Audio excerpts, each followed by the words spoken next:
If director George Miller will be remembered for at least one thing, it will be his contribution to some of the greatest car chases in action cinema history. His films such as Fury Road, Beyond Thunderdome, and Mad Max 2 had changed action cinema forever. It is, however, his 1979 introduction to the world of cinema and the birth of an action anti-hero in the Aussie classic Mad Max and its opening chase sequence that is one of his best examples of high-speed in-camera motor action. Although there were other multiple chases filmed in this movie, it is argued that the opening chase sequence is perhaps the best one of the entire film for sheer carnage alone. This film took on what had already been forever compared to as the golden standard when it came to car chases in the 1968 Steve McQueen cop drama Bullitt, which had brought a sense of realism that had been missing in Hollywood car chases in the years prior. This more gritty style of car chase continued in other films such as 1971's The French Connection starring Gene Hackman and 1973's The Seven Ups. When making Mad Max, it was this hands-on, down-and-dirty attitude that George Miller and producer Byron Kennedy brought to the film that would prove most valuable, as they brought as much realism as possible thanks to the help of stunt drivers and coordinators such as Grant Page and Philip Brock. The film opens with an intense score by composer Brian May and a fast cut-together title card, almost mirroring the pace the film kicks off. With a brief text letting the audience know that this world is set in the not-too-distant future, we see a street sign that sets up exactly what we are soon in for with this chase and movie. After a brief exchange, this scene cuts to another sign posted on the side of the road in another location, this time indicating the dangers of highway fatalities this world is set in and a lack of respect for the law. In a continuous wide pan shot, the audience is shown another police car and officer, working on his vehicle and listening to the radio, and seems to be unfazed by the carnage taking place. The officer is only shown in glimpses and close-ups, avoiding any kind of personal identity, as he has kept a mystery to us. The scene then cuts back once again to the two officers we last saw, who after a brief argument of who is assigned to be the driver, begin the visual action as their car speeds off in a frantic effort of catch-up to join the chase. Being set in Australia, the main cars used in the film were locally built and obtained mostly from auction sales. In the case of the opening scene, 2 Ford XBs, an XA and a Holden HQ Monaro were used. The camera cuts back and forth on the officers who are already in pursuit, who are giving us the details and the chase target as he screams in laughter in a beat-up, dark blue, almost black vehicle that is described as a stolen pursuit special, taken when the spiky gang member facing trial broke custody and killed an officer to obtain it.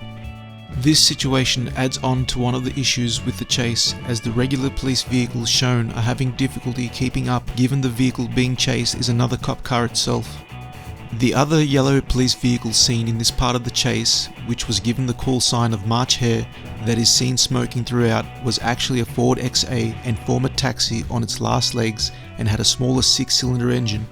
A V8 Ford XB 302 however was used as the Big Bopper car and was an actual ex-Victorian police vehicle bought at auction. According to mechanic Murray Smith, this vehicle was the fastest car on set due to its rev limiter being removed, as it shows on screen just how hard it was driven compared to the other vehicles. Unlike the other cars seen in the main force patrol, which were mostly Fords, a 1972 Holden HQ Monaro was used as the Knight Rider's vehicle, which was at the time the Ford Falcon's chief competitor, and despite being described in this chase as being a V8, it was in fact a 3.3 litre 202 cubic inch straight 6 with a 4-speed manual. This pursuit special is similar in function as the one later offered to and then stolen by Max. All the cars are later shown in the film in pristine condition to try and make up for the lack of a budget by filming this chase towards the end of production when they were no longer needed to be seen undamaged. Once the second police vehicle finally arrives into the chase, the character of Roop takes aim to kill the Knight Rider. We then get a quick shot of his bare foot slamming on the brake with the word death tattooed on his toes seen as he avoids being killed in a spectacular first of many crashes for the Big Bopper police vehicle. This crash literally takes place with the yellow XB colliding into the road sign for Anarchy and Bedlam. This sequence was in actual fact filmed at the intersection of Little River Road and Old Melbourne Road in Little River, Victoria. We then get a shot of the Knight Rider as he escapes death, showing him scream hysterically and give us the first name drop of the film's main antagonist, the Toe Cutter. The film cuts back to Max, now sitting in his police vehicle as he is still listening to the carnage. The camera pans alongside the car and we get a glimpse of his name on the lower right of the screen, once again giving the audience little bits of detail, but still keeping him hidden from full view. After a minor struggle to get the car started, the Big Bopper returns back into the chase once more with the more reckless Roop forcing himself behind the wheel. At this point we are introduced to another member of the MFP, Goose, the motorcycle cop, who unlike Max is away from his vehicle and unaware of the carnage taking place. Goose rides a 1977 Kawasaki Z1000 that shares the same fairing and model design as the Toe Cutter's motorcycle. Interestingly, it is actually the character of Goose and his costume design that we see in the later released American poster for the film, and not Max. We now get our first public point of view of the chase, from which leads to a frantic scramble.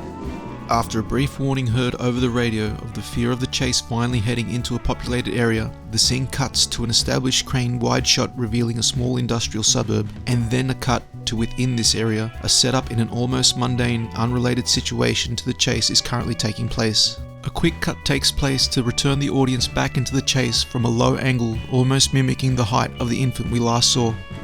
Out of nowhere, shot from an even lower angle than before, a blue van is seen crossing the frame with its horn heard blaring as it becomes part of one of the most spectacular crashes of the film.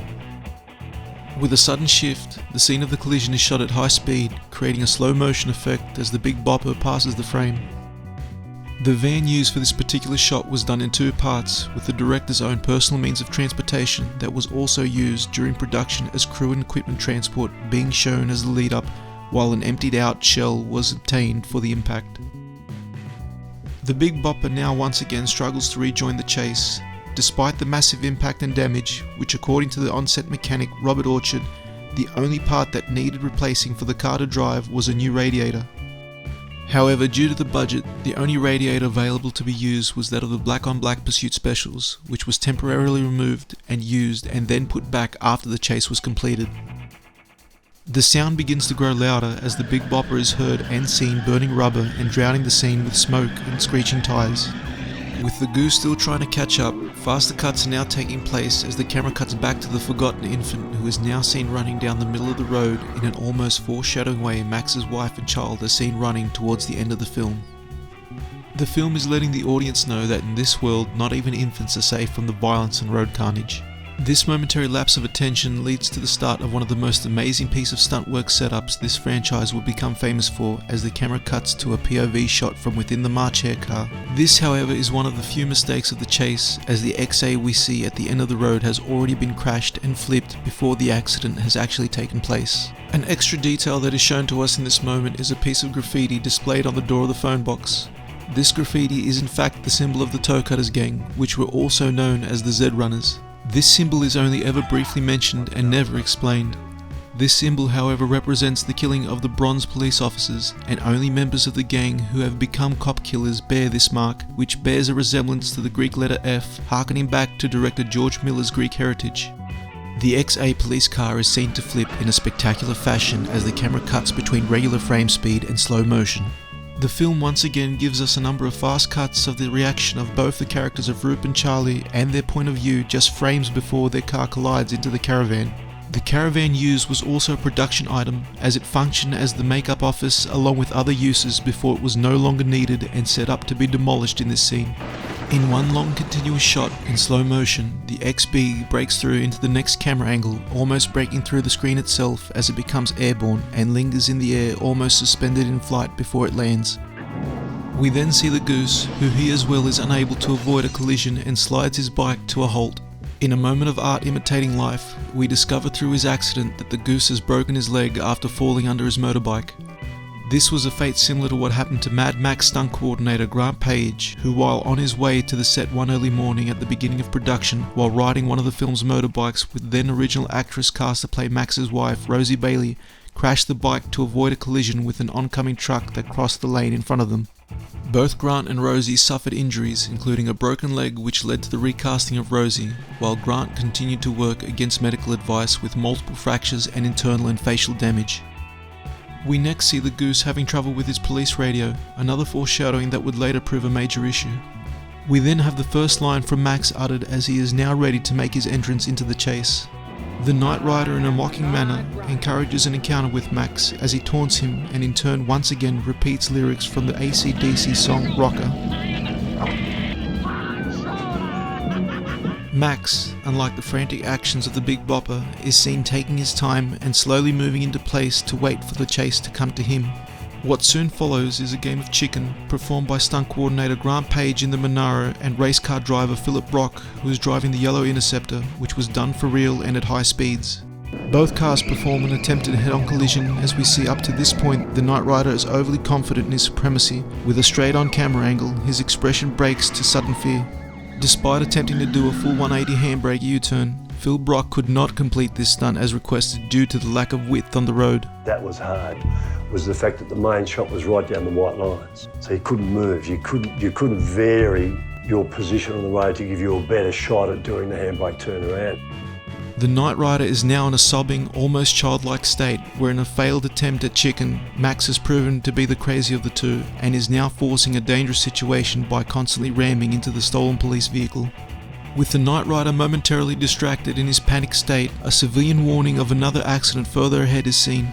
With a setup for the scene to end in a collision, the idea had been suggested by special effects supervisor Chris Murray to attach the Knight Rider vehicle onto a cable track and have it propelled by a military rocket, which was given on loan to the filmmakers by the Australian government. In a happy accident, the car did not collide with a crashed truck and trailer, and in dramatic effect, veered off the side and began to skid and hop sideways, revealing the engine had been removed and part of the rear panel cut out to lighten the car enough to perform the stunt. This also led to the car losing control and almost ramming into the camera vehicle and potentially seriously injuring the crew on board after setting up the cameras to film the scene before driving away to leave the area. With the car veering off its target, the stunt was considered a failure, with Miller expressing his outrage. It was after viewing the footage where the director and producer were happy with what was caught on film and as such altered the ending of the scene in order to use what was already filmed of the stunt, and another crash site was organised for the Knight Rider to collide into. In a fraction of a second, we see the face of actor Vince Gill, who played the Knight Rider, and then we get no more than a frame or two of an extreme close-up of a pair of bulging eyes from a dummy head before the scene cuts to the collision. These same eyes and shot would later turn up in the film towards the end when the tow cutter is being chased down in a similar fashion by Max.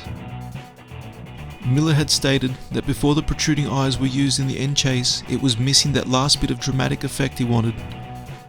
Miller had enjoyed this image so much apparently that he would reuse it again in his 2015 sequel Fury Road in a flashback dream montage. The car chase ends in an amazing display of pyrotechnics, slowed down to dramatic effect. With a sudden cut in insertion and a piece of Brian May's score as the camera dollies from a medium to a close-up shot, we the audience finally get a full view of our leading character of Mad Max Rockatansky. Without uttering a word, we can see Max is adrenaline driven and in a state of almost excitement at the carnage he has caused. Mad Max was released in April of 1979 in Australia and was a box office success globally, mostly due to this opening car chase and the others that followed throughout the film and its raw action that some found too much back in the day. Even with the restraints of the low budget and first time directing a feature-length film, George Miller was able to accomplish a frantic, fast-paced, heart-stopping chase scene. The scene was shot outside and around near Melbourne in the small town of Little River and in Laverton North. The chase was filmed close to the end of production due to the low budget, as only one of each car was available for use, and some of which were held together by tape and wire to complete these scenes before they were to be demolished during filming. The only surviving car of this chase was Max's yellow Interceptor. Although the yellow XB was a 351 V8, it was still reported as not as quick as the Big Bopper 302 XB. However, according to one of the film's mechanics, before it could be obtained, the engine for the Big Bopper ex-police car was stolen while at the wreckers, as it was still quite desirable and its whereabouts was never found. Unlike the Black Pursuit special that was given to mechanic Murray Smith, the yellow Interceptor's whereabouts after the film's completion has never been confirmed, and despite a number of people claiming to have the actual car, it was for years not known what had actually happened to this vehicle. Miller opted to shoot an anamorphic 2:35 by 1 aspect ratio on 35mm Today lenses that were originally used in the Sam Peckinpah 1972 film The Getaway and were damaged and given to Australia and used as they were some of the cheapest lenses available to him. The wide lens were used to great effect as Miller and cinematographer David Egby captured the action and car chases in low angles and quick cuts. Miller by this stage in production was much more comfortable with the action, as it shows in how much energy he brought to this chase, something that would follow into the next film, as a number of some of the concepts and ideas used in this sequence Miller would go on to reuse in the opening chase in Mad Max 2. One of the highlights for this film's car chases was in bringing the audience into the chase itself by having the camera placed right in front of the cars as they drove at high speed and to have the camera follow the action. This was a more gritty way of shooting, as a lot of car chases of the time in Hollywood would use a number of pedestrian perspective and static shots, watching the cars drive by or close-up locked-off camera angles of the actors' faces as they would be towed. Mad Max and its car chases have been praised by other famed directors in later years, such as Quentin Tarantino and Robert Rodriguez, who have gone on to mention the work of the Australian cinema and its contribution to the Hollywood movie car chase. Though by no means perfect, this chase sequence alone was worth the price of admission and was the perfect introduction into a movie franchise that has been delivering great car chases for over 40 years, with another film rumoured in the works, with George Miller returning as director once again.